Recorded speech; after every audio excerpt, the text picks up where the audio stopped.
ก็กราบสบายดีท่านผู้ชมและท่านผู้ฟังสุภูสุคนที่กำลังรับชมอยู่ตอนนี้เนาะสำหรับวันนี้แล้วเราก็เอาภาพบรรยากาศเล่นสงกรานต์ของบ้านเวิร์นสมนั่นเองเนาะวันนี้ก็มีโอกาสได้มาถ่ายทำให้ทุกคนได้เห็นว่าภาพบรรยากาศณเวิร์นสมตอนช่วงเล่นสงกรานต์เป็นจังไรกันแน่เนาะก็สำหรับวันนี้ก็ท่านผู้ชมท่านผู้ฟังมาเบิ่งภาพบรรยากาศ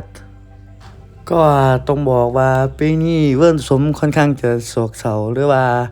น้อยเงาเลยจ้ะน้อยเนาะคนก็บ่ค่อยหลายปานใด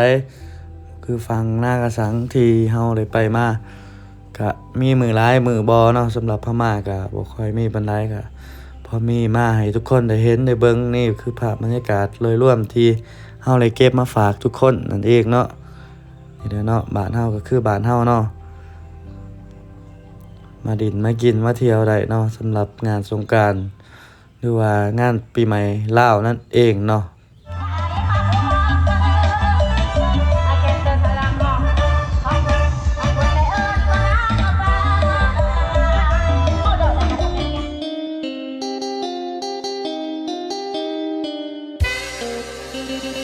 เลิกยาสูบกู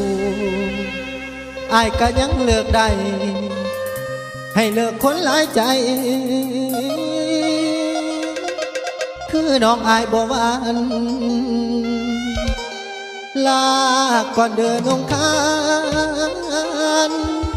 ผู้มีใจคนเดียวเที่ยวลวงหลอก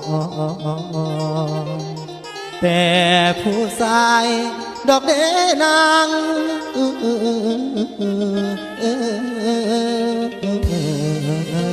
นี่น้อง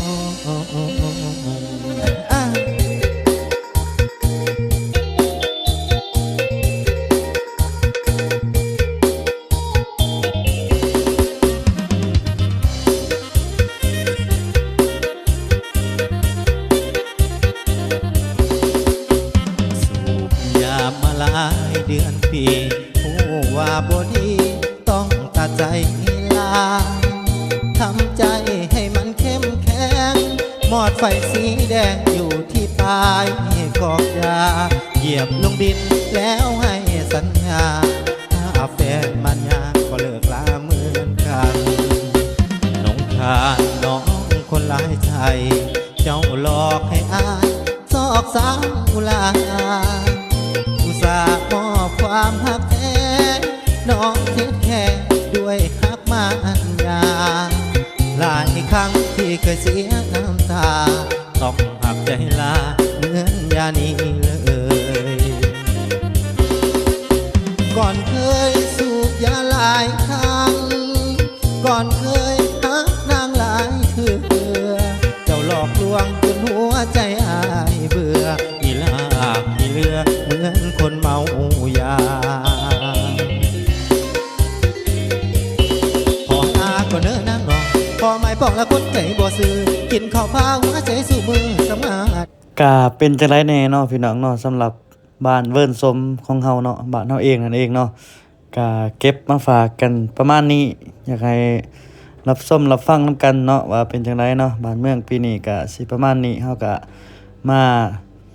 เบิ่งโรงเรียนเฮาต่อเพราะว่าโรงเรียนแห่งนี้ก็มีความหลังมากมายที่เฮา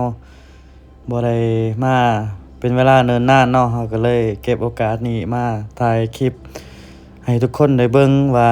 คนที่เคยเรียนอยู่นี่ว่าเป็นจังไดกันแน่เนาะแต่เฮาย่างเข้ามาก็อย่างแรกที่แปลกหูแปลกตาคือกกซ้ำซ้าเนาะถ้าคนเคยเรียนสมัยรุ่นเฮาก็ฮู้ดีเนาะว่ากกซ้ำซ้าเป็นกกที่แบบว่าให้ความอุดมสมบูรณ์หรือว่าโฮมสำหรับเฮามาเล่นแกงเกิบเล่นมักบี้หรือว่ากิจกรรมหลายอย่างในโรงเรียนเนาะก็ทั้งที่เฮามาย่างเข้ามาก็บ่เห็นนะเนาะก็อยากบอกท่านผู้ชมท่านผู้ฟังว่าโรงเรียนแห่งนี้เป็นโรงเรียนที่เฮาได้เรียนแล้วก็ได้อ่านออกเขียนได้กับโรงเรียนนี่เนาะก็อยากให้ทุกคนได้เบิ่งความภาคภูมิใจเนาะคืออาจสิโศกโศนหรือว่าเศร้ามองไปแหน่ก็บ่เป็นหยังก็ยังอยู่ในใจเฮาเสมอเนาะยังไงเฮาก็เคยผ่าน ไปผ่านมาเฮาก็สิได้แวะเนาะแต่เป็นโรงเรียนที่แบบว่าเฮ็ดให้เฮาอ่านออกเขียนได้ในระดับหนึ่งเนาะถือว่าก็บ่ได้เก่งเลอเด้อเพอร์เฟกต์แต่ว่าเฮาก็มีความรู้เล็กๆน้อยๆที่ติดโตเฮาไปจังหวัดมือใต้เนาะนี่ก็ภาพบรรยากาศหลังคาโรงเรียนเนาะก็มีแปลกหูแปลกตาไปหลายหม่องเพราะว่าแต่ก่อนมันก็บ่ได้เป็นจังซี่มื้อนี้เขาก็เริ่มสร้างใหม่กันเบิดแล้วเนาะเฮาก็บ่ได้กลับเมื่อบ้านเป็นเวลาโลนนานมันก็คงสิอยาก